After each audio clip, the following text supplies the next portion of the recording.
Jangan lupa subscribe YouTube channel Metro TV News dan jangan lupa nyalakan notifikasinya. Pemirsa, pasukan Angkatan Udara Jerman dikerahkan untuk mengevakuasi sejumlah pasien perawatan intensif ke sejumlah rumah sakit di tengah meningkatnya kasus COVID-19 di Jerman. Evakuasi medis oleh pasukan Angkatan Udara dilakukan dengan cara mengangkut pasien menggunakan pesawat A310 dari Dresden di Saxony menuju Cologne di North Rhine-Westphalia. 6 pasien ini dibawa untuk menjalani perawatan lebih lanjut. Pasalnya, sejumlah rumah sakit mengalami lonjakan pasien COVID hingga membuat jumlah kasur perawatan intensif kian menipis. Pekan lalu, sejumlah rumah sakit di selatan dan timur Jerman mengalami kehabisan kasur perawatan intensif karena banyaknya pasien COVID yang mengalami kondisi serius.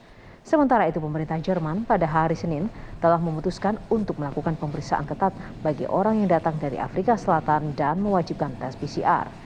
Keputusan ini menyusul munculnya varian baru virus corona Omikron di Afrika Selatan.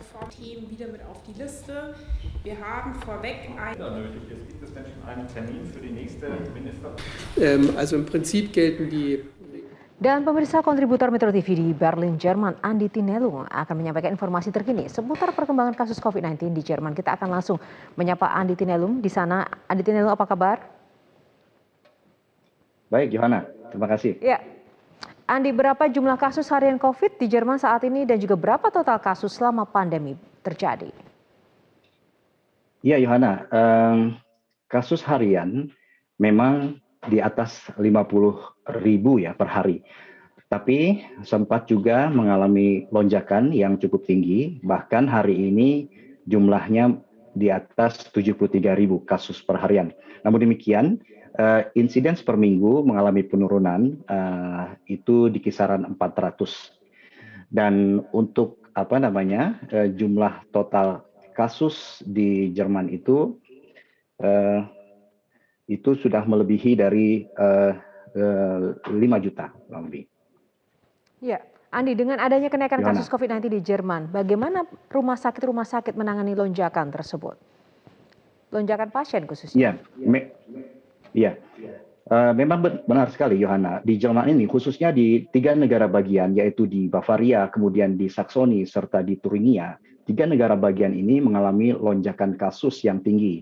Sehingga rumah sakit di 3 negara bagian ini cukup kewalahan untuk menangani pasien dan tidak lagi dapat menerima pasien untuk dirawat di rumah sakit tersebut. Sehingga beberapa pasien harus dikirimkan ke wilayah negara bagian lainnya, dan hari ini sebanyak 21 pasien diterbangkan ke wilayah negara bagian lain dengan pesawat Angkatan Udara Jerman. Johanna.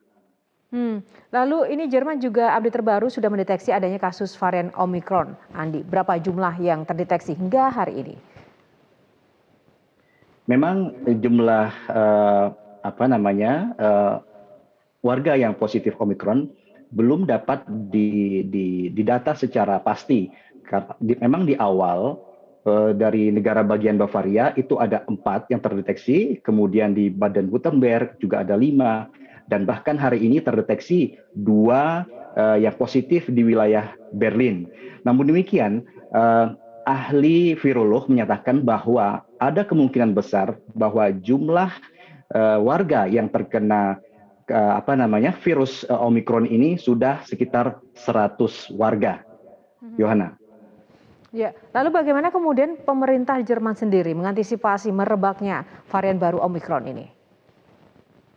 Ya, pemerintah Jerman sudah mengambil langkah-langkah yang konkret, seperti misalnya bagi mereka yang datang dari Afrika Selatan itu diwajibkan karantina selama 14 hari, dan memang tidak diizinkannya selain warga Jerman ataupun warga asing yang mempunyai izin tinggal di Jerman dari wilayah Afrika Selatan untuk masuk ke Jerman ini.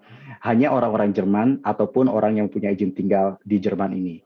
Kemudian juga bagi warga di Jerman ini yang ingin atau mengunjungi tempat-tempat publik itu diwajibkan sudah divaksin atau sudah sembuh dari penyakit COVID-19 ini, Johanna.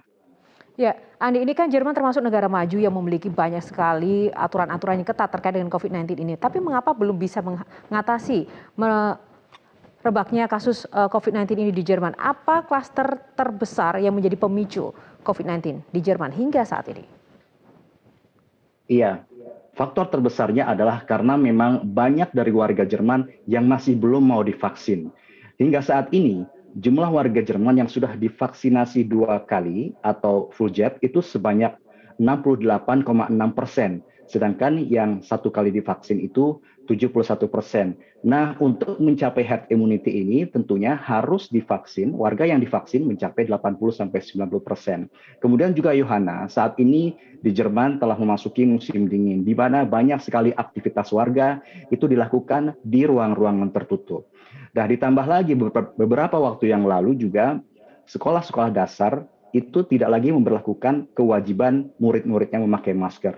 Ini merupakan faktor-faktor yang menyebabkan lonjakan COVID-19 itu meningkat di Jerman. Yohana. Nah, Andi, lalu apa yang menyebabkan kesadaran untuk divaksin masyarakat atau warga Jerman ini rendah? Ini akibat dari adanya informasi-informasi di media sosial yang tidak benar atau hoax, sehingga banyak juga warga yang percaya terhadap informasi ini. Nah, pemerintah Jerman terus melakukan langkah-langkah dan memberikan informasi-informasi bahwa warga wajib atau warga dianjurkan untuk divaksinasi karena saat ini jumlah pasien yang terpapar COVID-19 itu kebanyakan adalah mereka yang belum divaksinasi COVID-19, Yohana. Baik, terima kasih Andi Tinelung untuk laporannya langsung dari Berlin, Jerman bersama Top News malam ini.